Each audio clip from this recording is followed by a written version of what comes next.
Chers amis, Boker Tov, Be'ezrat Hashem Itbarach V'Talech Molaad pour ce jeudi matin, Be'ezrat Hashem, 22 mai et 24 du mois de Iyar, avec un shiur qui nous est offert, un thème, par le mérite des femmes, par leurs actions, et ainsi de suite.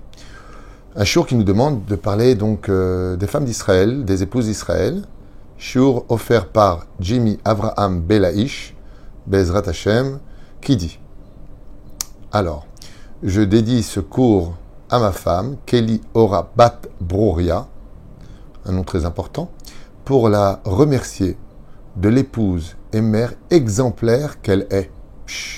Bravo. Tout le monde peut dire de ce qu'on veut de ses enfants, de sa voisine, de ceci et cela. Les seuls qui savent vraiment qui nous sommes, c'est nos conjoints. Et quand le conjoint vient dire ouvertement que la femme ou que le mari qu'on a épousé, c'est une vraie personne, alors vous pouvez être certain que c'est une très bonne personne. Vous savez pourquoi? Parce qu'il n'y a qu'à la maison qu'on libère le vrai nous, le vrai ce que l'on est, nos vrais midotes. À l'extérieur, on est plutôt vitrine, bonjour, souriant, agréable, rempli de foi et rempli d'allégresse et de gentillesse.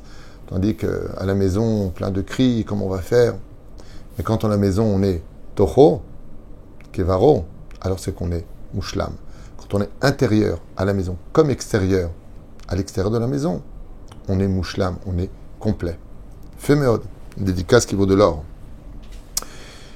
Oufren, il dit avec elle, je comprends mieux les paroles.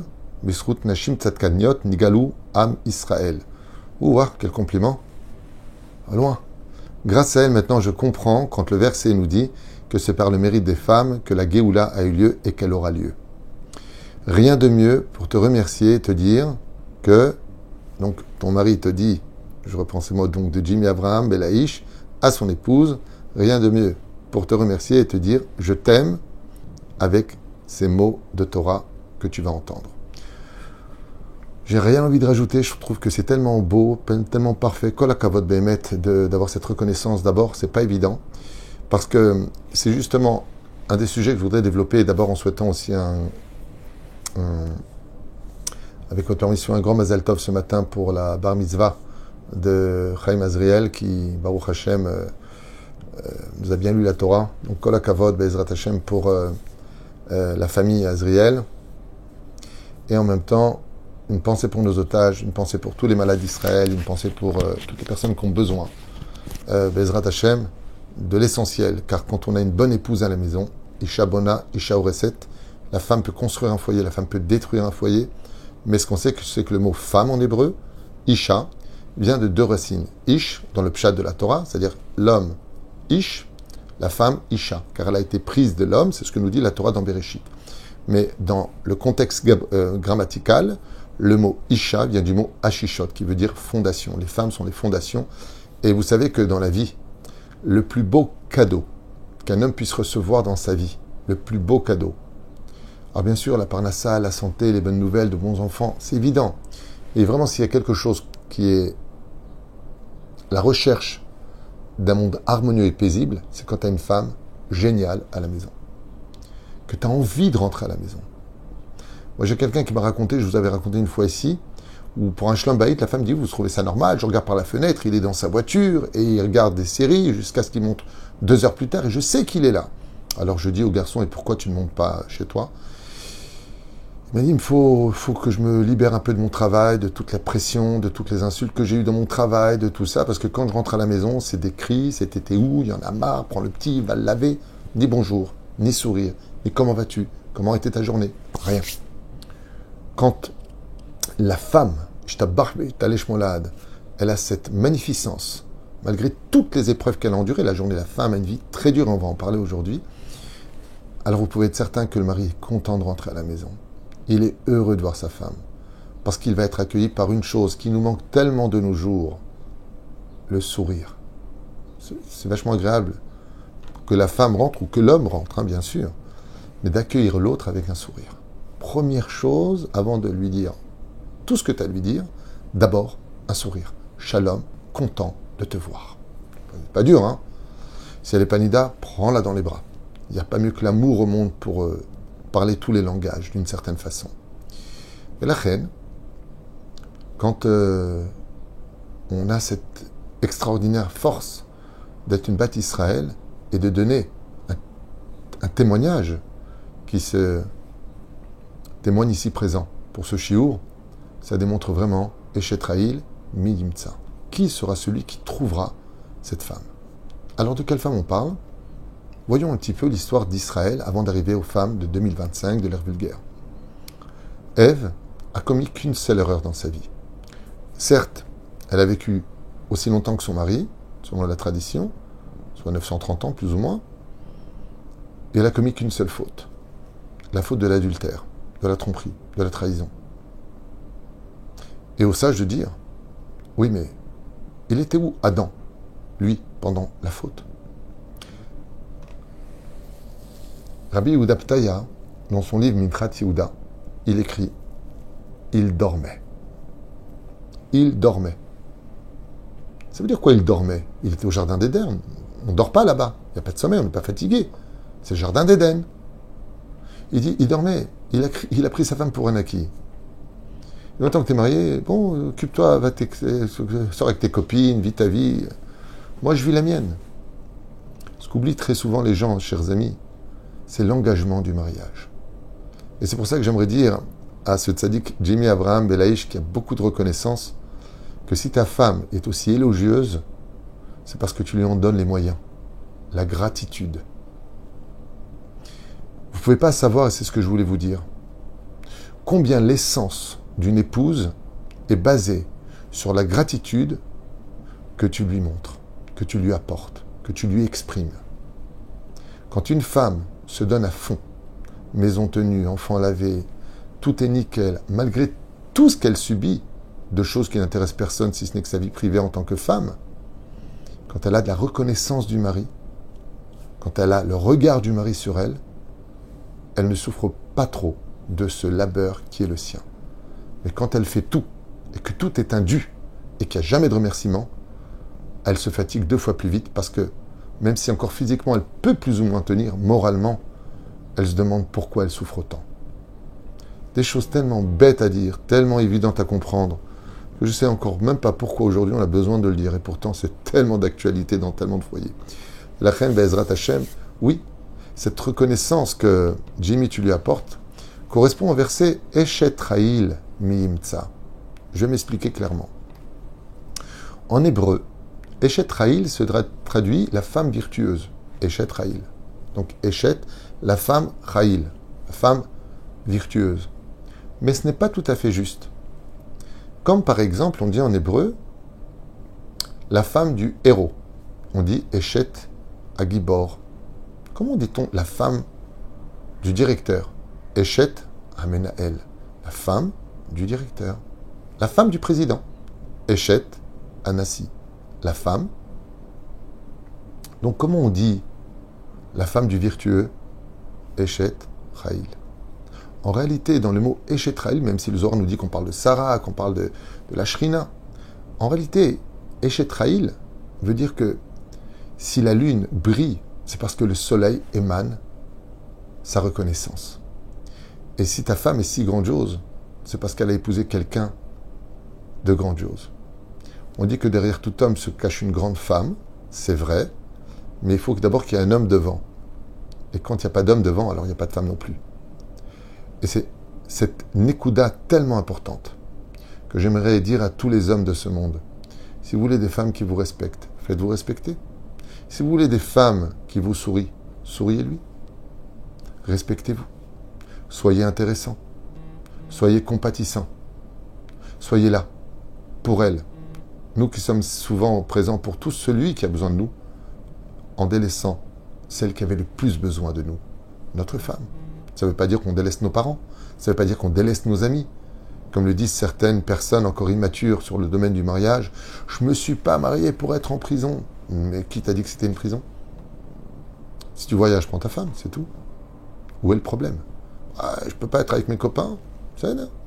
Tu peux tout ce que tu veux, mais avec son accord. Zéperoucha d'avoir. Pas parce que tu demandes la permission, mais parce que si tu veux que ta femme te respecte et qu'elle s'épanouit, alors n'oublie pas les 3 bases que ce couple pour qui ce chiour est dédié possède. confiance, complicité et amour. Quand il y a de la confiance, parce qu'on va le développer, on va prouver que tu peux me faire confiance. Complicité, parce qu'on parle, on dialogue, on se partage.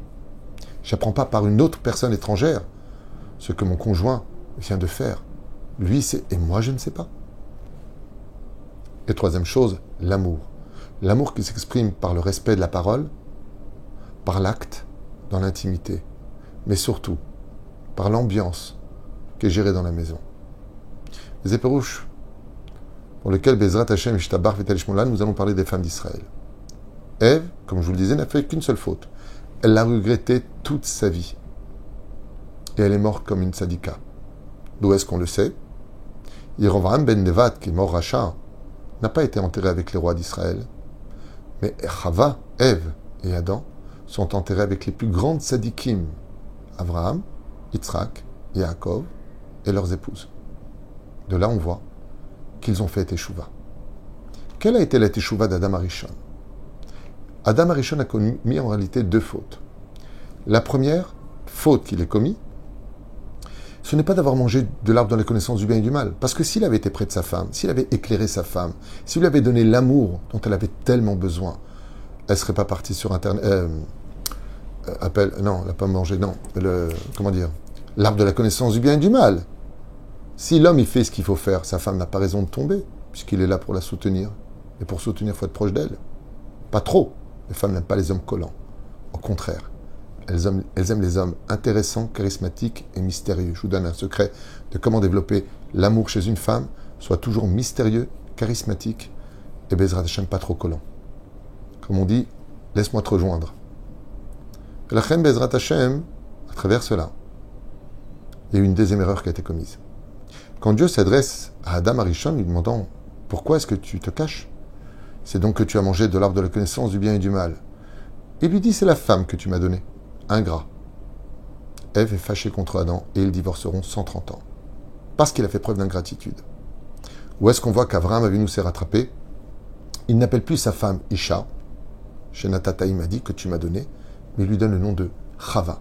Em Kol Chai. Mère de tous les vivants. Ainsi donc, Adam Rishon enfin fait tchouva sur la réalité de l'harmonie d'un couple, la reconnaissance. Ce que Jimmy Baruch Hashem a parfaitement compris, Todalael. Sarah Emenu est d'une beauté rarissime. Vous savez que quand une femme est belle, elle commence à être très dangereuse si elle le sait elle-même. Une femme qui connaît sa beauté, elle a des exigences parce que, regarde ce que t'as. Sarah Emenu était une femme d'une humilité sans pareille. Eshetraïl mideoraita. Aucune faute n'a été commise de toute sa vie durant. Si ce n'est qu'une faille que Dieu juge entre toi et moi. Pour ça, elle perdra sa vie. Elle a payé cette dette. Elle a éduqué son fils, elle a prié, elle n'a pas hésité à se mettre de côté. Vous vous rendez compte? Sarah Emenu, tellement pure, comme elle n'arrive pas à donner d'enfant, elle prend la servante, elle lui dit « Allonge-toi sur moi pour que tu donnes un enfant à mon fils ». Mais qui accepterait une maîtresse dans sa vie pour donner une naissance à son fils? Pas par vice, pas pour une histoire de, comme je l'entends aujourd'hui, Rav Tuton, on a le droit d'être trois pour faire l'amour? On appelle ça des plans à trois, ce qui paraît. Et la reine Rabotai, Sarah Emenu, Ezemisirut Nefesh. Elle était riche, elle avait des servantes, et pourtant c'est elle qui s'occupait de ses servantes. Elle cousait la nuit des robes de mariée, nous dit le Midrash. Elle était couturière, Sarah. Et elle convertissait les femmes et leur apprenait la Torah, le monothéisme de l'époque, avec ses 7 lois noachides. Rivka, qui n'hésita pas à tomber du chameau parce qu'elle a vu Baruch HaKodesh qu'un rachat allait naître d'eux, Esav, entre Yitzhak et elle. Elle n'a pas hésité à prendre les initiatives nécessaires pour que la bénédiction vienne chez Yaakov et surtout pas chez Esav qu'elle connaissait comme étant rachat. Combien elle a donné de sa vie et jamais fait de mal à son mari. Rivka et Yitzhak sont le symbole du couple parfait dans le Nishmat Kol Chai, comme on en a parlé. Yaakov avec ses femmes, quel amour et quel respect. Elles pleurent, elles veulent donner des enfants, elles veulent s'en occuper. 12 tribus qu'on appelle Shifteya. Kama de Mesirut Nefesh, combien de dons, combien d'amour elles ont porté, tout en respectant leur père, qui était tellement toxique et nuisible, pour rester attachées à Yaakov et le suivre. La liste serait tellement longue. Ruth à Moavia, princesse de Moab, qui accepte la vie d'une juive, pas forcément acceptée de tous, à manger la poussière de la pauvreté pour appartenir à la terre d'Israël, de son peuple et de son histoire, devenant ainsi donc le symbole des conversions. Bliaïnara, Yehudit, Yaël, qui ont donné leur vie, prêts à risquer leur vie, pour tuer ceux qui voulaient mettre un terme à notre existence. Combien de femmes, de Messirut Nefesh en Égypte, se faisaient belles pour leur mari dans une période où la poussière était le maquillage principal du visage. Les hommes étaient défaits. Ils ne croyaient pas au lendemain. Alors il nous dit le Midrash, Mazay Shetraïl, les femmes avaient un labeur plus dur que les hommes, écrit le Ben Ishraï. Oui, elles portaient sur les épaules le même poids que les hommes, étaient battues et violées. Elles rentraient le soir, mettaient de côté leur souffrance, elles voyaient leur mari défait. Alors elles se faisaient belles, elles se maquillaient, elles allaient pêcher du poisson, puis elles mettaient du citron quand le poisson était cuit. Prenant des feuilles de palme, elles les apportaient au mari et leur disaient « N'oublie pas que si la vie est dure, ne te suicide pas, parce que moi je t'aime. Alors vis pour moi, jusqu'à la Géoula. » Waouh! Comme ça agissaient les filles d'Israël. Elles avaient une foi. Et on pose la question pour Myriam. Quand il y a eu le moment de la Géoula, Myriam a tout de suite sorti les tambourins. Bam, bam, bam, bam. Mais depuis quand vous aviez des tambourins? Les tambourins, ça se fait pas en un instant. Les tambourins ont été fabriqués depuis bien longtemps. Chazal nous dit depuis le début de l'esclavage, ce qui démontre qu'elles attendaient la Géoula chaque jour, puisque les tambourins étaient cachés à la maison. Et dès que la Géoula eut lieu, il leur suffisait d'ouvrir le tiroir et de prendre ces tambourins. Les Égyptiens leur disaient, mais pourquoi vous avez des tambourins? Il dit, parce que viendra un jour, on les utilisera. Parce que la voix de la femme n'a pas le droit d'être entendue par les hommes. Mais on veut chanter, nous aussi, Az Yashir Moshe Uvni Israël et Ashira Azot. Nous aussi, on veut chanter en l'honneur de Dieu. Alors, comme on n'a pas le droit de chanter, plus fort que les hommes, pour pas que les hommes nous écoutent, on ne fait pas une mitzvah sur le dos d'une avéra, alors nous allons taper du tambourin pour chanter et ne pas faire entendre nos voix. Couvrir par le bruit des tambourins au rythme de l'amour que nous avons pour nos maris et pour notre Créateur. La liste est longue. Esther Amalka, les Messirut Nefesh. Quelle humilité d'être la reine du monde et de rester pieuse, de préférer envoyer une Sheda, une femme démon qui lui ressemblait, pour aller avec Ahashverosh, et rester fidèle à la Torah et ses commandements, sans jamais manger, si ce n'est que kasher. Seulement voilà, c'est vrai qu'à cette époque, il y avait une très forte influence sur le domaine de l'idolâtrie. Il y avait de la débauche, ça existait. Mais c'était quand même Memoukad. C'est Memoukad. L'homosexualité se vivait par exemple plutôt à Sodome et Gomorre. L'homosexualité féminine s'appelait l'île de Lesbos. C'est-à-dire que ça a toujours existé, mais pas de façon terrestre, universelle. Pas comme ça, pas comme aujourd'hui. Jamais comme aujourd'hui. C'est un enseignement du Harizal. Dans Shara Gilgulim, le Harizal dit et écrit qu'à la fin des temps seront réincarnées toutes les personnes néfastes de toutes les générations sur le globe de la Terre. Donc, selon le Harizal, ce qu'on vit aujourd'hui n'a jamais été vécu, y compris la Gemara dans Sota et Sanhedrin, qui nous dit que Ibegveta de Meshicha, comment tu pourras savoir que c'est la fin des temps? Regarde tous les signes. Si tu me donnes les signes que pour la fin des temps, c'est qu'ils n'ont jamais existé avant. Ainsi donc, on n'a jamais connu une période. On a déjà connu des gens culottés, effrontés. On a déjà connu, mais pas comme ça. On a déjà répondu à nos parents de nous-mêmes quand on était jeunes, mais pas comme nos enfants nous répondent aujourd'hui. On n'a jamais connu une telle déchéance morale. On n'a jamais connu une période où la vérité est appelée mensonge et que le mensonge est appelé vérité. Mais il y a surtout une chose qui a changé aujourd'hui et qui est en rapport avec les filles d'Israël et toutes les femmes du globe de la terre.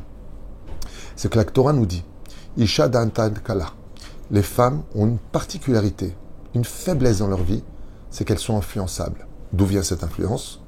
De leur sensibilité. Elles ont un cœur, elles sont sensibles, elles prennent à cœur. Ce qui fait que la cible est très facile à atteindre. À l'époque de Sarah, Rivka, Rachel et Léa, il n'y avait pas Internet. Il n'y avait pas d'influenceurs. Il y avait des charlatans, il y avait des gens, il fallait les écouter, oyez, oyez. Mais aujourd'hui, c'est pas nous qui devons les porter, c'est eux qui nous portent. Ils sont avec nous dans les portables. Ils sont dans la société. Ils sont dans les informations. Ils sont dans les publicités. Sois libre, couple libre. Ne vous laissez pas faire. Les lois aujourd'hui sont beaucoup plus pour les femmes que pour les hommes aux États-Unis, en France comme ici, en Israël. Les lois protègent plus les femmes que les hommes. Ce qui fait que l'influence est énorme. L'égalité, aujourd'hui, est passée à l'écrasement. Que la femme soit l'égale de l'homme, je ne vois même pas où est la question. Mais qu'elle soit supérieure à l'homme, c'est ce qu'en a fait la société. Je vous donne un petit exemple un peu stupide et idiot. Quand on regarde les films des années 80, les femmes suivaient les hommes, c'était l'homme le héros. Aujourd'hui, dans tous les films modernes, c'est que des femmes pratiquement des héroïnes, c'est elles qui sauvent le monde, c'est elles qui sont là. Pourquoi on est arrivé là? La différence entre les hommes de couleur, je trouve ça abject de ne pas aimer une personne parce qu'elle est de couleur différente de toi. Mais de faire que des films où c'est eux les héros, pourquoi tout renverser? Pourquoi aller à l'extrême? Pourquoi dire une personne noire, t'es rayée des réseaux sociaux, mais de dire une personne blanche, tu n'es pas rayée des réseaux sociaux? J'ai pas compris. Pourquoi tout à l'extrême? Quand on vit une influence aussi néfaste que la société dans laquelle on vit, où l'injustice est totalement bafouée, où on n'en a plus rien à faire de rien, qu'on est libre d'aller comme un neutron dans tous les sens, et de rester une femme juive, avec toute cette influence autour de nous, avec la pudeur, on se demande à quoi ça sert, Shabbat, on se demande à quoi ça sert, de garder ton mikvé, on se demande à quoi ça sert. Parce qu'en 2025, c'est une chose qu'on puisse dire, si on ne se cache pas derrière des principes fondamentaux reliés à la foi, parce qu'il faut que de la foi pour être religieux aujourd'hui. C'est pas parce que tu es chômeur Shabbat que tu auras de la richesse, et c'est pas parce que tu es chômeur Nida que tu n'auras pas une maladie. C'est prouvé sur le terrain. Il n'y a pas besoin de sortir de je sais pas d'où. Les gens religieux souffrent autant, peut-être plus encore que des gens non religieux, parce qu'on est tous sur le même bateau. Comme je l'expliquais hier, quand une personne faute, on paye tous pour lui. Au contraire, celui qui a des mitzvot va aider celui qui n'en a pas. Donc il se démunit de ses mitzvot pour sauver la vie d'un juif. Qui ne le voudrait pas quand on est juif? Mais la vie est très dure. Elle est dure parce qu'elle n'est pas empreinte de reconnaissance. Elle est dure parce qu'on ne voit pas l'intérêt d'être bon aujourd'hui. J'ai tellement entendu cette phrase. Moi, je ne me laisserai pas faire. Tu veux divorcer? Pas de problème. Tu crois que j'ai besoin de toi, moi? Mais casse-toi. Tu veux divorcer? J'en ai marre de toi. Tu me saoules. Vous connaissez toutes ces phrases. Parce qu'on a envie de s'exprimer. Parce qu'on a envie de partager des souffrances. Et la vie de la femme dans cette génération, pas moi. Le Rav Ovadia Yosef. Mon propre Rav Rabbi Ari Garbian. Chaque fois que, à la fin de la vie d'une de ces grandes sadikas, 120 ans, j'étais avec mon Rav et il disait comment une femme porte le kissouille, elle marche sanoua en 2025. Mais vous savez qu'on est dans un monde où, j'en ai souvent parlé dans mes shiurim précédents, mais des fois, moi aujourd'hui, quand j'ai une personne, par exemple, mais toi t'es chômeur Shabbat, ah non, non, bref, tu touches une normale. Je le regarde avec un sourire, je dis comment ça t'es normal? Bah, je suis pas chômeur Shabbat, quoi. Je suis comme tout le monde. Non. Celui qui n'est pas chômeur Shabbat, il vit dans l'anormalité. C'est pas normal de ne pas être chômeur Shabbat quand on est juif. Vous comprenez dans quel monde on vit? Quand une jeune fille de 22 ans, 23 ans se marie, qu'elle met le kissouille, qui ne va pas spécialement l'embellir, qu'elle est pudique en 2025, alors que tout le monde sort dénudé, à la mode, où la seule chose qui compte, c'est le regard de l'autre, le paraître. On est dans la génération du paraître. Toute la journée, comme ça. Ouais, je suis belle, je suis bien, je suis belle. Et toi, tu restes fidèle à la descendance des plus grandes femmes d'Israël, qui toutes étaient très belles, comme le dit la Torah, et toutes étaient pudiques, et toutes ont respecté leur mari. Le Rav Ovadia a dit, les femmes de cette génération, qui resteront fidèles à la Torah, à l'enseignement et à la pudeur, sont plus grandes que ceux qui nous ont précédés. Parce qu'il n'y avait pas autant d'influence. Il n'y avait pas autant de fragilité. Comme l'a dit le rabbi de Lubavitch, Zatzal, Dor Halash. Le Rav Ovadia l'a dit lui-même. La génération aujourd'hui, elle est fatiguée. On est épuisé. On en a marre d'attendre la Géoula. Alors il faut la crier, cette Géoula, du fond de notre cœur. Plus avec nos lèvres. Un cœur brisé. Hachem, on fait tchouva. On se respecte les uns les autres. Zéperouch Adavar, pour lequel Bezrat Hachem, être une femme virtueuse dans cette génération, c'est celle qui est la cerise du gâteau qui a traversé toutes les autres générations. Une femme virtueuse comme ton épouse, Jimmy, tu sais ce que c'est? C'est une femme qui a dit, et qui dit encore aujourd'hui à Sarah, Rivka, Rachel et Léa, vous avez bien fait d'exister, parce qu'en voici le résultat. Il y a des femmes qui aiment leur mari, qui respectent leur mari, qui restent des soleils à la maison, malgré toutes les difficultés, où on peut en parler, on peut se plaindre, mais d'abord, comme le ciel, on peut avoir des nuages, blancs, gris, plus foncés. Tant qu'il y a du soleil, tu peux mettre des nuages. Tant que tu es souriante et respectueuse, tant que tu es gentil, et que ton mari aura de la reconnaissance pour chacune de tes pensées, paroles et actions, alors on a le droit après de dire ce qui ne va pas, au bon moment, avec le ton et les paroles nécessaires. Les femmes d'aujourd'hui, vous avez un mérite vraiment exceptionnel. Béhémet. Sauf celles qui sont mauvaises, celles qui répondent mal, celles qui manquent de respect. Face à des maris qui peut-être ne méritaient pas votre sourire, mais qui vous ont fait malheureusement rater l'occasion de dire à Sarah, Rivka, Rachel et Léa, nous, on est à continuité. C'est dur à entendre, c'est dur à vivre, mais c'est une réalité.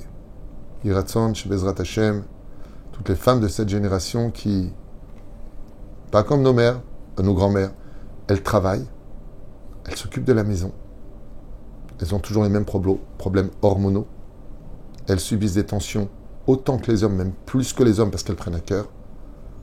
Alors je voudrais simplement lancer un message à tous les maris.